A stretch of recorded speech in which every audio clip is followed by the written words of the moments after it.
My name is Ethan Cole. I'm 35 years old now, and 18 years ago, my own father tricked me into signing away every dollar my mother had left for me just 3 days after her funeral.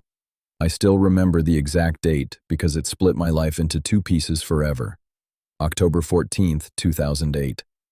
At 17 years old, I sat inside a cold conference room in downtown Chicago, wearing the same black suit I had buried my mother in 2 days earlier, while my father slid a stack of legal papers across the table and told me it was just temporary paperwork so the estate could clear faster. I believed him because I was a kid who had just lost the only parent who actually loved him. What I didn't know was that those signatures erased my name from a $3 million inheritance my mother had secretly protected for me before she died. But here's what makes this story worse. My father didn't just steal the money. He used it to build a luxury life for himself, his new wife, and the daughter he always wished he had instead of me. For 18 years, he thought he got away with it. He thought I was too broken, too poor, and too far removed from that family to ever come back. Then last winter, on December 3rd, 2025, I received a phone call from a retired attorney named Richard Bellamy, the same man who had watched me sign those papers at 17, and the first thing he said after introducing himself was, "Ethan, your father committed fraud, and I helped him do it." I nearly hung up on him because I thought it was some kind of scam, but then he mentioned details nobody outside my family could possibly know, including the silver bracelet my mother wore the night she died, and the fact she hid handwritten letters for me inside a cedar box in her bedroom closet. My hands started shaking so badly I almost dropped the phone. And before I tell you what happened after that call, you need to understand exactly who my father was, why I signed those papers so easily, and how one scared 17-year-old kid spent nearly 2 decades believing his own mother abandoned him on purpose when the truth was far uglier than I ever imagined. Growing up, I understood very early that my father, Daniel Cole, loved control more than he loved people. And the older I got, the more obvious it became that I was only tolerated inside that house because my mother insisted on it. My mother, Caroline, came from old money in Evanston while my father grew up poor and spent his entire adult life obsessed with status, appearances, and proving he deserved access to wealth he never earned himself. In public, he acted like the perfect husband and father, charity dinners, pressed suits, country club memberships, but inside our home he treated every conversation like a business negotiation where someone had to lose. After my younger half-sister Lily was born during my freshman year of high school, things became even clearer because my father finally had the child he actually wanted. Lily was soft-spoken, artistic, and looked exactly like his second wife Vanessa, the woman he secretly dated before my mother even died. Meanwhile, I reminded him too much of Caroline. Same eyes, same stubbornness, same refusal to bow my head every time he raised his voice. My mother noticed it too, although she tried to protect me from the worst of it. She'd leave folded $20 bills in my backpack because my father claimed I didn't deserve extra spending money. She secretly paid for my SAT tutoring after he refused because he said community college was good enough for someone like me. The worst fight happened in June of 2008, 4 months before she died, when I overheard them screaming behind closed doors about trust funds and estate documents. I still remember hearing my mother yell, "You will never touch Ethan's inheritance," before glass shattered against the kitchen wall. The next morning, my father acted like nothing happened while my mother wore makeup thick enough to hide the bruise near her jaw. I should have realized then that something terrible was coming, but at 17, you convince yourself adults eventually fix their own messes. Then in September, my mother was diagnosed with what doctors first called a sudden cardiac complication. She was dead less than 3 weeks later. Looking back now, the timeline never made sense. A healthy 46-year-old woman with regular medical checkups suddenly collapsing and dying while my father conveniently handled every conversation with doctors himself. But at the time, I was drowning in grief and confusion. At the funeral, my father barely cried while I could barely stand upright. People hugged him. They praised his strength. Meanwhile, I was sedated enough from anti-anxiety medication that I could barely process anything happening around me. 2 days later, he told me we needed to finalize estate paperwork quickly before legal deadlines created problems. He drove me to a law office downtown where Richard Bellamy greeted us with forced politeness and avoided eye contact almost the entire meeting. I asked twice what the documents were, and my father kept interrupting to say, "Standard probate transfers." At one point, I remember Bellamy hesitating before handing me the final signature page, but then my father placed a hand on my shoulder and said something I'll never forget. "Your mother trusted me to take care of this family now." So I signed. Every page, every line. I signed away my future while the two grown men sitting across from me watched in silence. And the moment we walked out of that office, my father's entire attitude toward me changed almost overnight. For the first few weeks after I signed those papers, I kept waiting for life to feel normal again. But instead, my father slowly started erasing me from the family as if my existence had become inconvenient now that he had what he wanted. He stopped speaking to me unless it involved chores or criticism. Vanessa suddenly acted like I was a guest overstaying his welcome, and Lily, who was only 9 at the time, looked confused every time adults went silent after I entered a room. By November of 2008, barely a month after my mother's death, my father converted her home office into Vanessa's wellness studio, boxed up most of my mother's belongings, and told me grief was making me dramatic whenever I protested. Then came the night everything finally exploded. It was November 22nd, freezing cold outside, and I came home from a late shift at a grocery store to find my bedroom half empty. My father had already started moving my things into garbage bags. At first I thought we were renovating or cleaning, but then he looked me dead in the eyes and said, "You're almost 18. It's time you learn how the real world works." I remember feeling this hollow panic rise in my chest because deep down I already knew what he meant. He told me I had until the end of the week to leave the house permanently because he and Vanessa wanted a fresh start. I asked where he expected me to go, and his exact response was, "Figure it out like everyone else." That was the moment I finally realized my mother had been the only thing standing between me and complete abandonment. We argued for almost an hour. I accused him of replacing us before she was even buried. He slapped me so hard my lips split against my teeth, and Vanessa immediately screamed that I was becoming dangerous even though I never touched anyone. Then my father said something that still follows me 18 years later. "Your mother wasted too much time protecting you from reality." 3 days later, on my 18th birthday, he handed me 2 trash bags full of clothes, a bus ticket to Milwaukee where an old school friend said I could sleep on his couch temporarily, and exactly $200 in cash. That was it. No inheritance, no college fund, no family photographs, nothing. I stood outside that house in the snow holding garbage bags while Vanessa closed the front curtains so neighbors wouldn't see me. The only person who cried was Lily, who ran outside and hugged me before my father dragged her back inside. My first night alone was spent in a Greyhound station because the bus got delayed 4 hours due to weather. I remember sitting there eating stale vending machine crackers while watching families travel together for Thanksgiving. And for the first time in my life, I understood what real loneliness felt like. I had no plan, no savings, no adult guidance, and worst of all, I truly believed my mother intentionally left me with nothing because that's what my father kept repeating every time I questioned the inheritance. If she wanted you taken care of, he told me before I left, she would have arranged it. Those words destroyed me for years because I trusted my mother more than anyone, and if even she had given up on me, then maybe I really was the problem.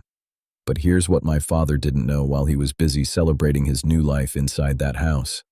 The son he threw away was about to survive out of pure rage, and eventually, that survival would become something far more dangerous to him. The first 2 years after leaving home were ugly in ways people never romanticize when they talk about starting from nothing, because there was nothing inspiring about sleeping on stained couches, working double shifts at warehouses, or pretending not to notice when people looked at your worn-out shoes before deciding how much respect you deserved. My friend Marcus let me stay with him in Milwaukee for 6 months until his landlord threatened eviction over an extra tenant, and after that I bounced between cheap apartments with 3 or 4 roommates at a time while working every job I could find, stocking shelves overnight, unloading trucks at dawn, cleaning office buildings on weekends. There were nights I slept in my car because I couldn't afford gas and rent in the same week. But here's what changed everything. I stopped waiting for someone to rescue me. Around 2011, when I was 21, I enrolled in community college using financial aid and night classes because I realized the only thing my father couldn't completely steal from me was my ability to build something himself. I studied business analytics mostly because it paid well and because numbers made more sense than people did. During my second semester, I met Professor Naomi Whitaker, a brutally honest finance instructor in her 50s, who saw through excuses faster than anyone I'd ever known. She pulled me aside after class one night and asked why someone who scored near-perfect marks kept acting like he expected to fail. I almost lied, but instead I told her the truth, or at least part of it. I told her my family threw me away after my mother died. She stared at me for a long moment before saying, "Then stop building your life around people who already voted against you." That sentence stayed with me. Naomi became the closest thing I had to family for years. She helped me secure internships, pushed me toward data consulting, and forced me to apply for opportunities I thought were out of reach. By 26, I was working for a mid-sized logistics company in Denver, earning more money than I ever imagined possible during those Greyhound station nights. By 30, I launched my own supply chain consulting firm with 2 partners, and within 4 years we were handling contracts worth millions annually. But here's the strange part. Success didn't heal anything. I bought a penthouse apartment. I drove expensive cars. I wore tailored suits like my father used to. Yet every time I looked in the mirror, part of me still saw the 17-year-old kid holding garbage bags in the snow, wondering why his mother abandoned him. I avoided relationships because I trusted nobody completely. I never talked about my family. Whenever coworkers asked about parents or childhood memories, I changed the subject. Then, in 2023, completely by accident, I discovered something that reopened every wound. I was attending a corporate charity gala in Chicago when I saw my father across the ballroom for the first time in nearly 15 years. He looked older, but still polished, still arrogant, still carrying himself like a man who believed consequences belonged to other people. Vanessa stood beside him covered in diamonds, and Lily, now a grown woman, was introducing herself as an executive at a luxury interior design company funded almost entirely by family investments. My stomach turned because in that moment I understood exactly where those investments probably came from. My inheritance, my mother's money, my future. I left the event before he saw me, but that night I hired a private investigator for the first time in my life. And 3 months later, the investigator sent me documents showing that less than 6 weeks after I signed those papers at 17, my father transferred over $2.8 million from a trust connected to my mother's estate into accounts controlled entirely by him. I wanted to confront him immediately, but there was one problem. Legally, the signatures appeared valid. The paperwork was airtight, or at least that's what I thought until Richard Bellamy called me 18 years later and admitted the entire thing should never have been legal in the first place. When Richard Bellamy called me in December of 2025, I initially assumed he wanted money, forgiveness, or maybe relief before dying, because nobody confesses to fraud after nearly 2 decades unless something has gone terribly wrong. His voice sounded older, weaker, almost frightened. And after several minutes of silence, he finally admitted he'd recently suffered a minor stroke that forced him into retirement. According to him, almost dying changed the way he viewed the things he'd spent years trying to justify. He told me my mother had visited his office privately 6 weeks before her death to create an irrevocable trust that would transfer her assets to me when I turned 25. The money wasn't supposed to touch my father at all. Bellamy even remembered her exact words. "If anything happens to me suddenly, Daniel will try to take everything." Hearing that made my chest tighten because it confirmed something I had secretly feared for years. My mother knew she was in danger long before she died. Bellamy then explained the part that changed everything. Under Illinois law at the time, a 17-year-old couldn't legally waive inheritance protections without independent representation and court oversight in circumstances involving trust transfer disputes. None of that happened. My father deliberately rushed the signing before my 18th birthday because once I became a legal adult, manipulating me would have been harder and more legally risky. Bellamy admitted he warned my father about the issue privately, but my father offered him what he called a temporary consulting payment of $50,000 to process the documents quietly anyway. I sat there in my office gripping the phone so tightly my knuckles turned white, while 18 years of confusion suddenly rearranged themselves into something horrifyingly clear. My mother never abandoned me. She tried to protect me. My father stole everything before I was old enough to stop him. But here's what truly shattered me. Bellamy told me there were letters. My mother had written 6 handwritten letters meant for me to receive throughout different stages of adulthood. One at 18, another after college graduation, another on my wedding day someday. Bellamy believed my father destroyed them after gaining control of the estate because he never saw them again after the funeral week. I actually had to mute the phone because I started crying harder than I had since my mother died. Not because of the money, because for 18 years I carried this poison inside me, believing my mother chose not to leave me anything. Meanwhile, she had spent her final weeks trying to save me from the exact man who destroyed our family. Bellamy offered to testify if I decided to pursue legal action, but he warned me my father would fight viciously because most of the original inheritance had already been converted into businesses, properties, and investments over the years. In other words, exposing the fraud could destroy the entire life my father built after throwing me away. For several weeks I said nothing publicly while my attorneys investigated everything quietly. And what they found was worse than expected. My father had leveraged portions of my inheritance into luxury real estate projects, offshore accounts, and even Lily's company startup capital. The family empire everyone admired had apparently been built on stolen money from a grieving minor. Then fate handed me something even bigger. In February 2026, Lily announced a massive charity gala in Chicago celebrating her company's 10th anniversary. And according to press coverage, my father planned to give a keynote speech about family legacy and perseverance. The irony alone made me sick. My attorneys suggested filing privately through court first, but after 18 years of silence, I didn't want quiet anymore. I wanted the truth dragged into daylight where my father couldn't manipulate it behind closed doors. So I bought a ticket to the gala under my real name and spent the next month preparing for the first face-to-face confrontation with my father since the night he threw me out into the snow.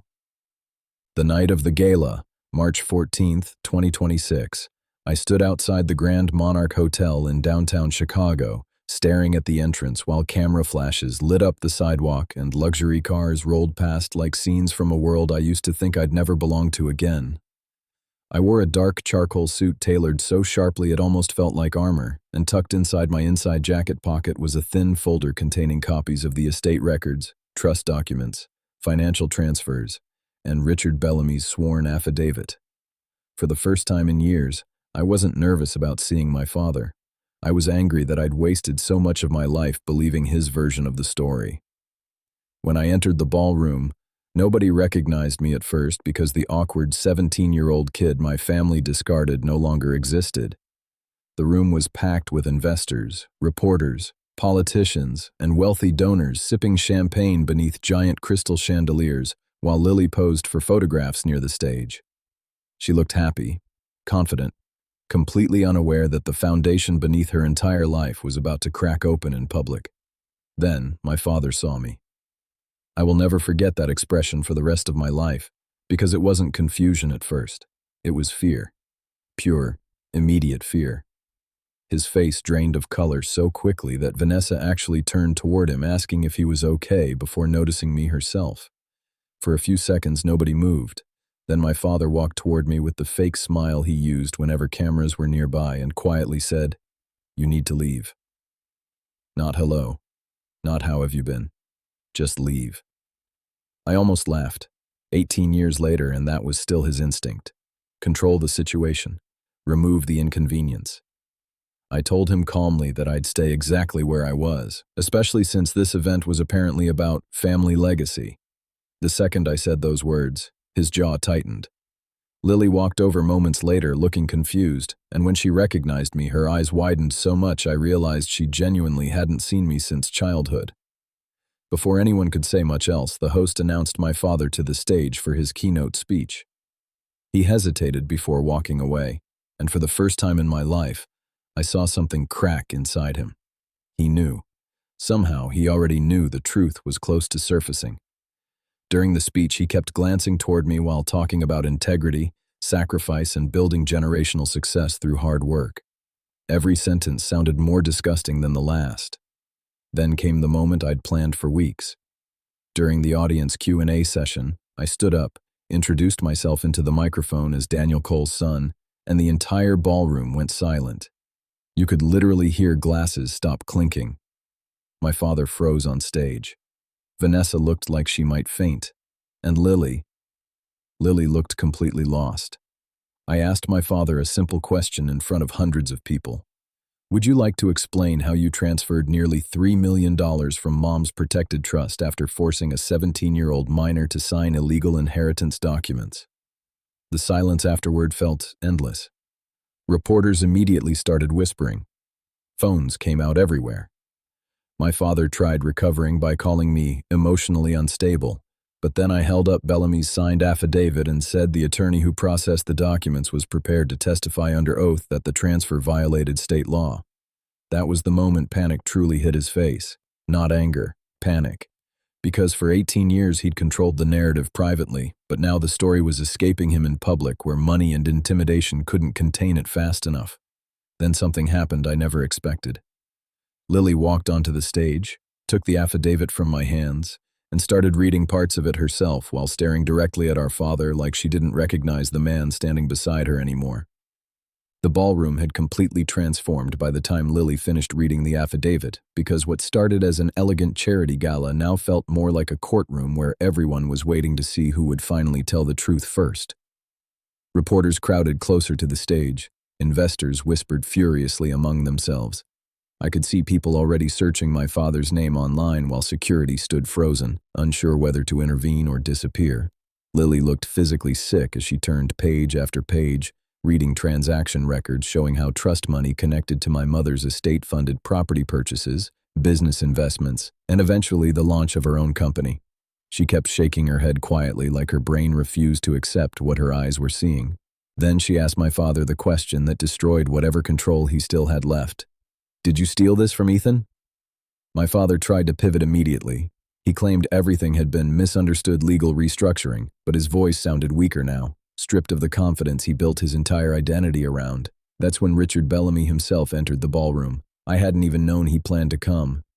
The entire room turned as the old attorney slowly walked forward with a cane, while cameras practically chased him across the floor. He looked exhausted, but when he reached the stage, his voice was steady enough for everyone to hear. He admitted publicly that my father pressured him to process the inheritance transfer before I turned 18 specifically to avoid stricter legal oversight. Then he said something that changed the atmosphere completely. Caroline Cole believed her son was in danger financially and emotionally if Daniel Cole gained control of that trust. My father immediately exploded after hearing that. He started shouting that Bellamy was lying to protect himself, accusing me of orchestrating some elaborate revenge scheme. But the more emotional he became, the guiltier he looked. Vanessa suddenly started crying beside the stage while several investors quietly walked out of the ballroom one after another. But the moment that truly broke him happened seconds later when Lily turned toward him with tears running down her face and said, "Was any of our life even real?" You could actually see him lose balance emotionally because he opened his mouth several times without answering. That silence told her everything. I expected satisfaction in that moment, maybe even triumph after carrying 18 years of anger, but honestly, it just felt sad. Sad watching an entire family collapse under the weight of one man's greed. Sad realizing my mother spent her final months trying to protect me from this exact outcome. Sad knowing Lily was also a victim in her own way because she built her identity around a father who manipulated everyone around him. Then my father made the worst mistake possible. Instead of apologizing or staying quiet, he pointed directly at me in front of the entire ballroom and yelled, "You were never strong enough to build anything without my money anyway." The room went dead silent again because even after exposure, humiliation, and public collapse, his instinct was still cruelty. I walked onto the stage slowly, looked directly at him, and replied, "That's the funny part. I did build everything without your money. Imagine what I could have done with the life Mom actually wanted for me." Nobody clapped. Nobody cheered. This wasn't a movie. It was uglier and more human than that. My father simply stood there looking smaller than I had ever seen him while reporters surrounded Bellamy and lawyers began approaching organizers near the back of the room. Within 48 hours, multiple civil investigations were opened into my father's financial dealings, and several of his business partners publicly distanced themselves from him almost immediately. But the strangest phone call came 3 days later when Lily contacted me privately and asked if we could meet alone because there was something our father hid from both of us for nearly 20 years. I met Lily 4 days later at a quiet cafe near the lakefront in Chicago, expecting awkward apologies and uncomfortable silence. But the moment she sat down, I realized something inside her had fundamentally changed since the gala. She looked exhausted, like someone who hadn't slept properly in days, and after a few minutes she slid a small cedar box across the table toward me with trembling hands. The second I saw it, my chest tightened because Richard Bellamy had mentioned a cedar box during our first phone call months earlier. Lily explained she found it hidden behind insulation panels inside our father's basement office the morning after the gala while Vanessa was packing belongings to leave him temporarily. My father had apparently hidden it there for years. Inside were 6 unopened letters written in my mother's handwriting, along with old photographs, trust records, and a silver bracelet I instantly recognized from the night she died. I genuinely couldn't breathe for a moment after touching it. 18 years. 18 years believing my mother abandoned me while those letters sat hidden beneath my father's house like buried evidence.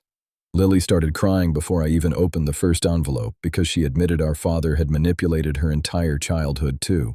He told her I ran away after becoming violent and unstable following Mom's death. He convinced her I wanted nothing to do with the family. She said every time she asked questions growing up, he'd shut the conversation down immediately. We sat there for almost an hour saying very little while I slowly opened the first letter addressed to me at age 18. My mother wrote about how proud she already was of the man she believed I'd become someday. She apologized repeatedly for not trusting my father and admitted she'd begun documenting financial records privately because she feared he was preparing something behind her back. Then came the sentence that shattered me completely. If you are reading this late, Ethan, then it means I failed to protect you in time. I had to stop reading because I broke down right there in the cafe like the 17-year-old version of myself had suddenly returned all at once. For nearly 2 decades, I carried anger toward a woman who spent her final days fighting for me. That realization hurt worse than the theft itself. Over the following months, the legal fallout destroyed my father's reputation piece by piece. Civil settlements forced him to liquidate several properties and businesses, multiple partnerships collapsed publicly, and Vanessa officially filed for divorce before summer even began. But strangely, none of that brought the satisfaction I thought it would. Watching someone lose everything doesn't magically heal what they broke inside other people. The real closure came from finally learning the truth. My mother loved me. She never abandoned me. I was never unwanted.